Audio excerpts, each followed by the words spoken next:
How's it going, everybody? So we're back with this Mazda 5, and we are going to be hitting up some plastic parts today.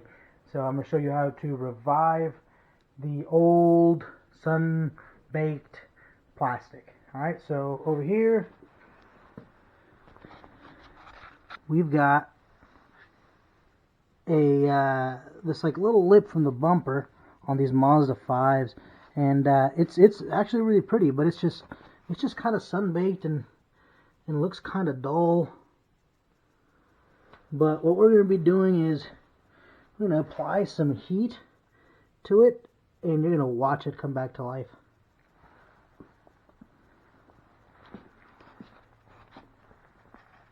Enjoy.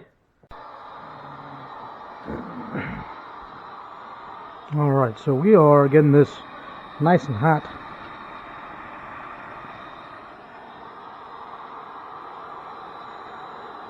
And you'll notice right away when it starts working, but now the secret to this, once it gets hot enough, you don't want to put it too close, because it will end up melting the plastic. But right now it's really not. It's warm, it's just not hot enough yet, so we'll give it a little bit.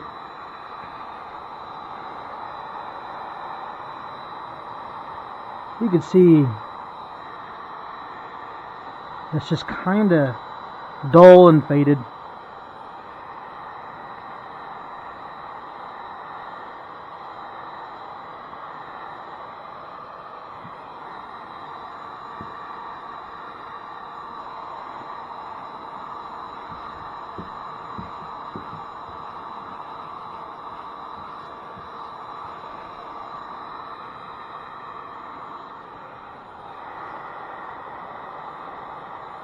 There we go.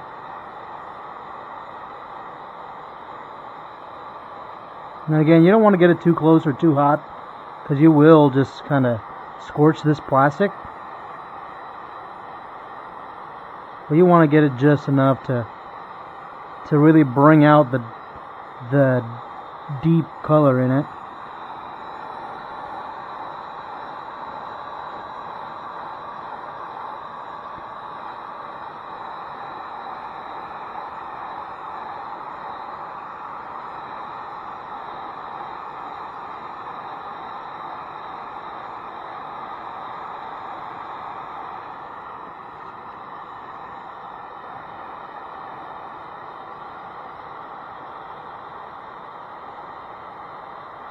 There we go.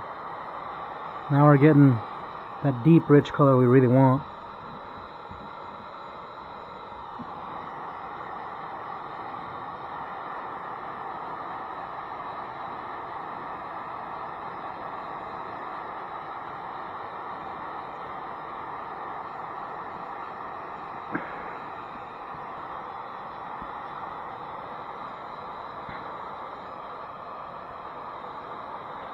Now, you will not get that same effect with this kind of bumper right here, just because these are two different types of plastics, and one's much more malleable than the other. And of course, the two different plastics really react differently to the heat.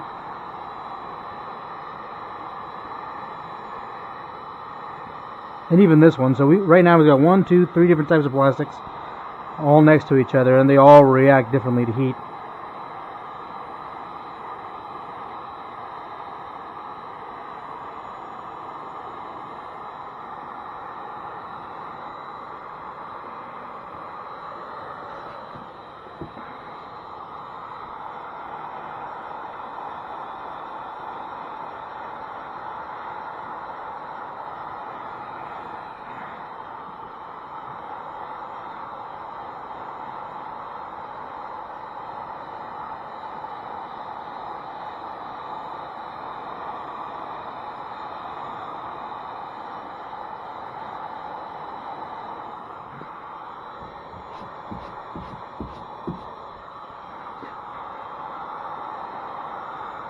Now you really want to clean the surface before you do this, just because you don't really want any embedded dirt. So we'll wait a little bit, since that's kind of dirty back there.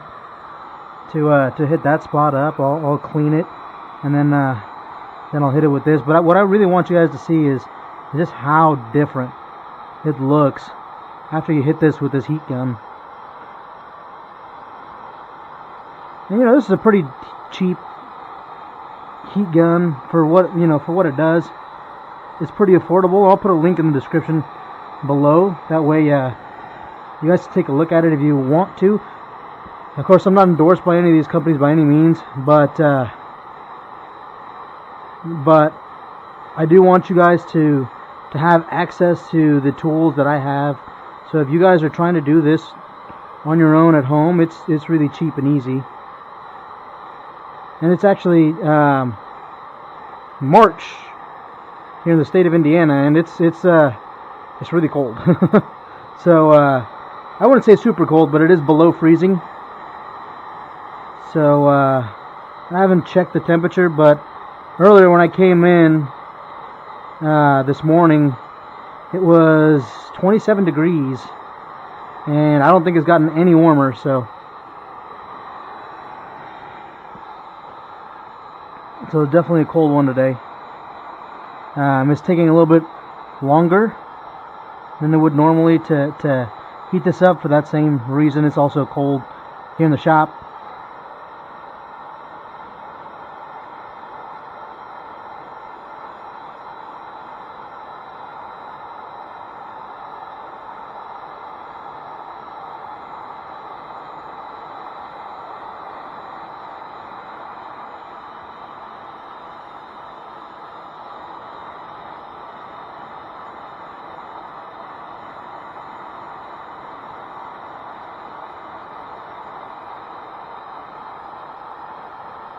Now, when you're doing this though, in order to make it faster, you really want to do like one small section at a time, because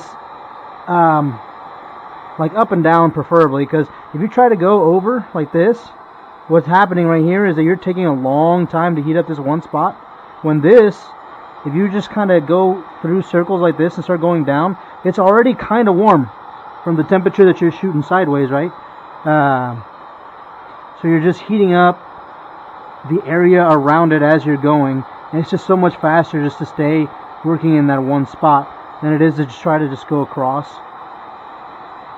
But I mean, of course, you're going to do it however you want to do it, but this is one way that I found works a little bit faster for me, and of course saves a little bit of energy.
And as you're going through this, you'll get a feel for how close you can and cannot get. like how hot this gun gets. I mean, it's pretty warm. I wouldn't want to touch this plastic with my hands for too long.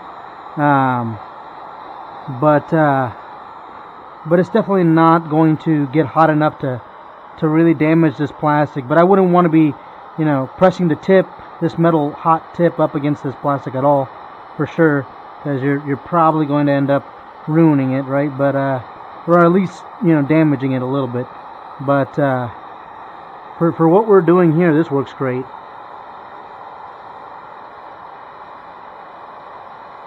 Now, do keep in mind this is a vehicle's plastic, right? This is designed to withstand some pretty heavy temperatures.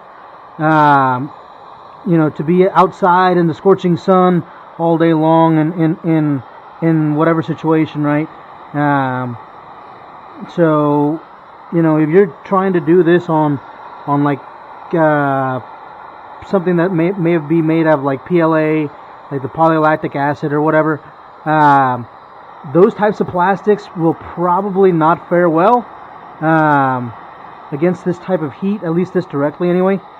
So I don't suggest using those.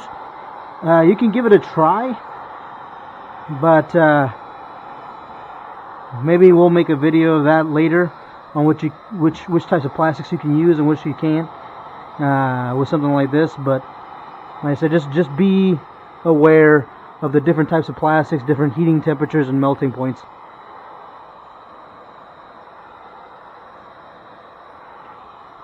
Alright.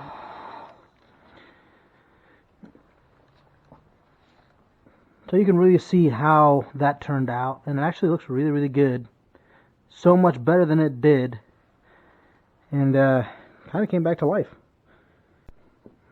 Alright, so along the same lines of plastic restoration, right? We've got this plastic cover that gives you access to this bottom panel over here, so you can take your lights off or the door, whatever it is that you need to do, or access the inside from here.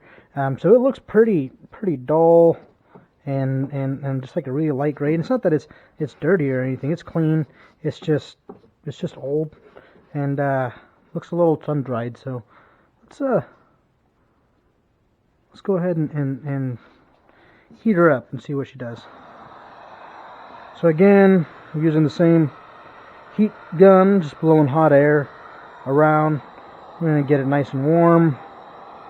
And while this gun is warming up, we're just going to go ahead and use this energy to warm up the surface area that we're going to be working with. You can already see it's already warming up. So,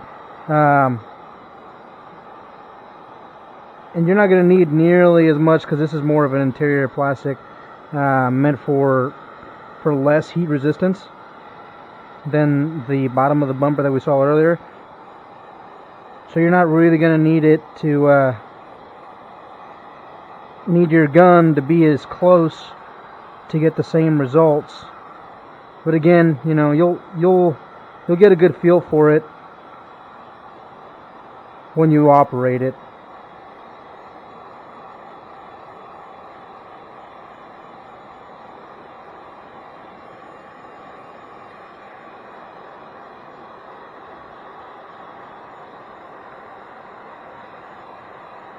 And even if you decide to use a different brand or different machine, all the different manufacturers have different specifications, and all the machines are built differently.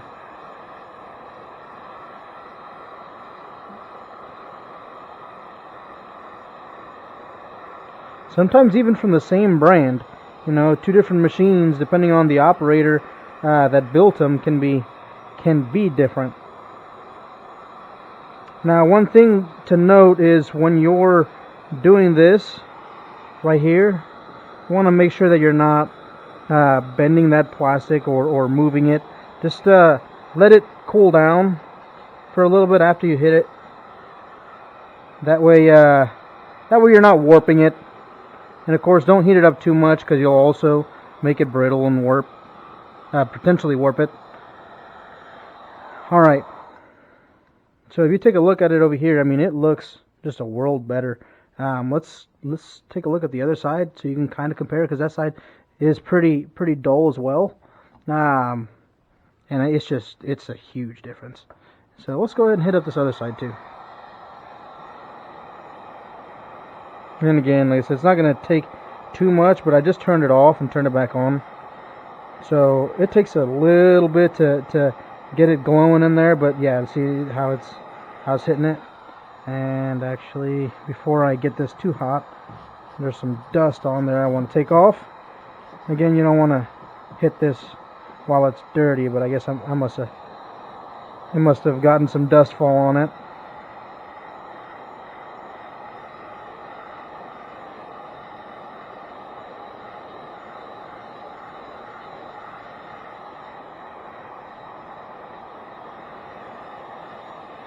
And you also want to limit its exposure to heat. And you want it to be nice and warm, but not so much where you start to damage the plastic.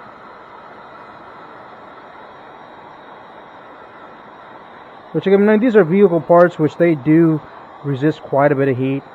So it's not like you're gonna burn it right away, but you're gonna notice when you've used enough heat.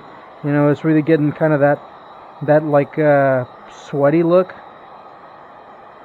and that's what you really want to revive this plastic. It's just that slight sweaty look.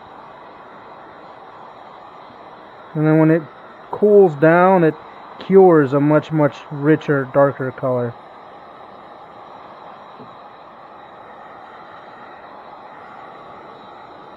Giving it that wet look, you know. No, it does look brand new, almost.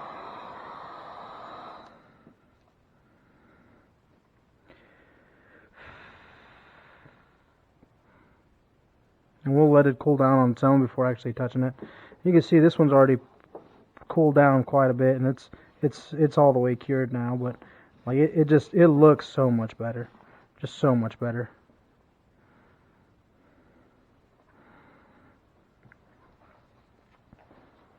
All right, and I'm not going to hit any of the interior parts because the interior is actually pretty decent. It's just a little. It needs protected. It needs some kind of oil-based protectant on it to really bring that shine back out. Which we'll be hitting it up at some point. I'm pretty sure I'll make a video of that as well. Oh, something to note too is I have this hanging from the ceiling just because I don't like the gun itself touching like any surface. And that's that one thing I didn't like, is that it doesn't really come with like a clip or something to keep it from touching anything. But I'm sure I'll be making something for it since I'm using it a lot more now than I was before. So, but anyway, if you guys would like for me to cover anything else, anything different in one of these videos, please let me know in the comments below, and we'll see what we can find out. If you want like a specific vehicle or model or whatever, I do mess with quite a bit of different vehicles, so I'm sure I'll be able to find something out for you, and then make a quick video about it, just to show you guys what you need to do and how to do it. All right.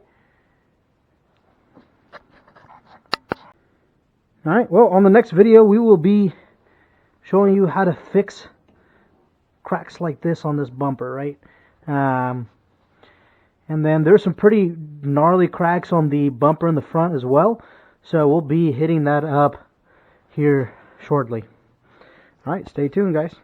See you guys all in the next video. This has been your host, Marauder, signing off.